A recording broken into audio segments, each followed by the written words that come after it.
আসসালামু আলাইকুম রহমতুল্লাহি অবরাকাতু। সুপ্রিয় দর্শক শ্রোতা ভাই বোনেরা, কাছে কিংবা দূরে, দেশে কিংবা প্রবাসে, যারা যেখান থেকে আমাদের সাথে যুক্ত আছেন সবাইকে আন্তরিক শুভেচ্ছা ও অভিনন্দন। দর্শক, আজ আমরা আলোচনা করব, স্বপ্নে যদি পায়ে বেরি পড়া দেখে, পায়ে শিকল পড়া দেখে, তাহলে সেটা কি আসলে ভালো লক্ষণ না খারাপ লক্ষণ?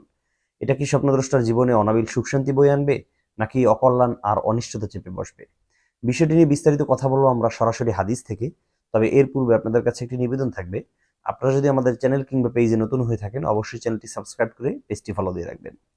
দর্শক, স্বপ্নে যদি কেউ পায়ে বেড়ি পড়া দেখে, শিকল পড়া দেখে, এ ব্যাপারে তিরমিজি শরীফ একটি সহি হাদিস গ্রন্থ, সেটার 4410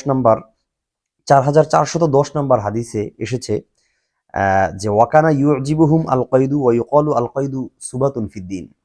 আল্লাহ রাসূল সাল্লাল্লাহু আলাইহি সাল্লাম খুব পছন্দ করতেন যদি কেউ পায়ে দেখে যে শিকল পরা, বেড়ি পরা, তাহলে এটা পছন্দ করতেন, ভালোবাসতেন।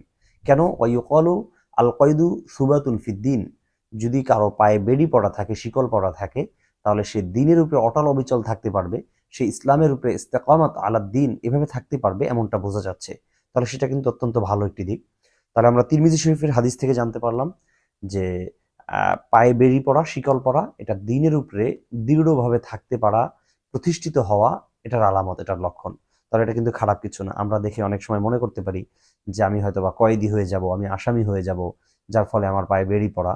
মূলত কয়েদি হব, আসামি হব, এ কথা সত্য, তবে সেটা আল্লাহর কাছে।